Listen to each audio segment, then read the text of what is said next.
Hi, my name is Mike with Pinnacle. Today we're going to be talking about induction and replacing induction modules and different induction components such as burners and power boards. So as you can see here, we have induction assembly. This is the top of a 30-inch range. So once you remove the cooktop off of the range, they are two separate pieces connected with a whip. I went ahead and disconnected the whip. The whip is connected to the terminal block on the range. So now that we have this upside down and accessible in the customer's home, we can go ahead and take the actual brackets off. So that way we can remove the actual induction assembly.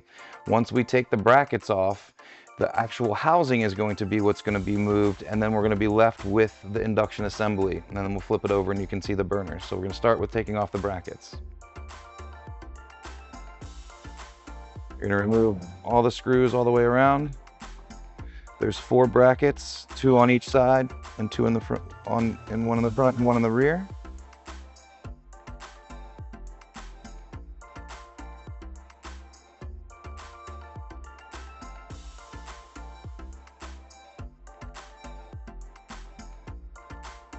Now we have all of our screws out. We'll go ahead and remove all of our brackets. And then internally, we have a power wire going to our display board that I'm going to go ahead and disconnect here. Now that we have everything removed, the cooktop should come free from the actual induction assembly.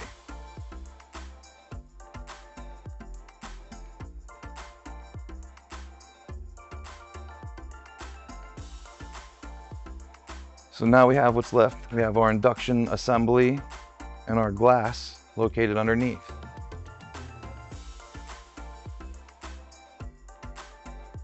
So now, to remove the glass from the induction plate, you have screws located all the way around that we're going to go ahead and remove.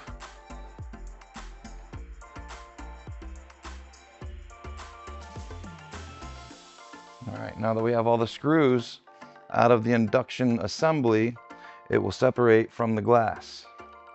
This is a little tricky part. You can see between the two, there's 2 metal brackets, and they sometimes get a little tight. So now that we've got all the screws free, and you started to pry up one corner, just kind of follow it all the way around. You may need to use a little flathead to pry your tabs inside, and then your induction assembly is free. Be careful because your induction burners are taped to the inside of your induction assembly. So there's the inside and all 4 burners and your display board.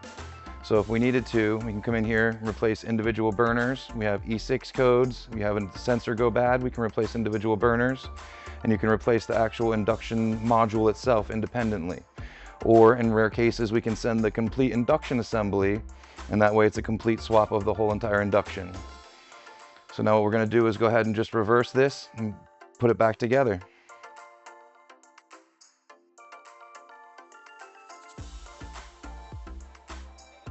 Like I said, be careful with your burners. Make sure they don't come out of place.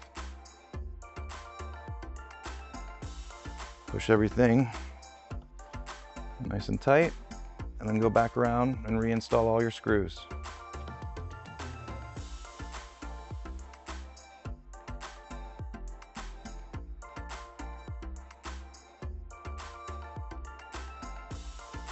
Okay, now that we have our induction assembly secured to our glass, we can go ahead and put our actual cooktop surrounding back on.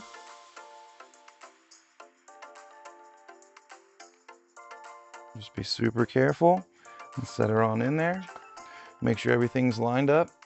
And then you've got your 4 brackets that are going to attach on the inside and hold the glass cooktop to the cooktop itself. One little tip of the trade, if you noticed, I had a piece of styrofoam underneath the glass. What that did was give me about a ½ inch, so that way when I took this top off, it made sure the glass wasn't on the actual table to damage the glass, but it also gave me an opportunity to take the brackets off and reseat this back down without fighting the glass. On the opposite side of here, you have your gasket. Make sure your gasket is seated fully into the cooktop on all corners and all edges before you secure your brackets on top here. So just reach around and make sure that everything is nice and flush on the inside with that gasket before installing your brackets.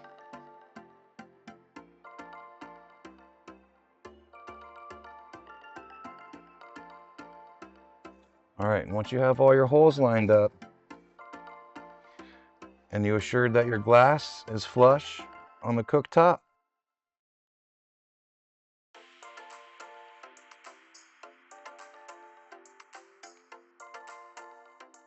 you can go ahead and anchor all of those brackets back into the cooktop itself, and it will hold the glass to the cooktop.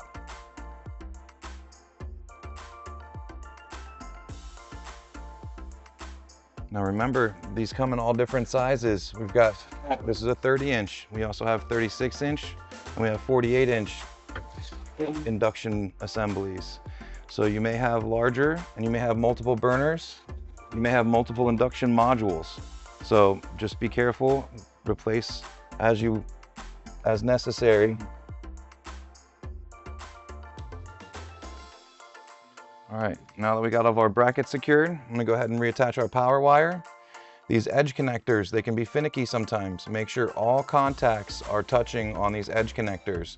If it's not making contact on all of those metal contact points, there's a great chance that one or more burners may not work. You may receive phantom error codes. Nothing may light up whatsoever. So just be careful with those edge connectors that you push them on all the way and they're nice and secure.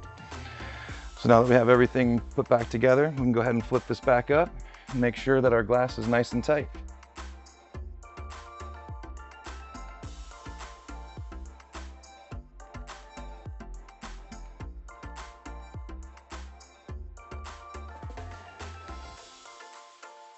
We have a nice flush glass install, and you just replaced an induction assembly or induction module or individual induction burners on your Fulgor Milano range.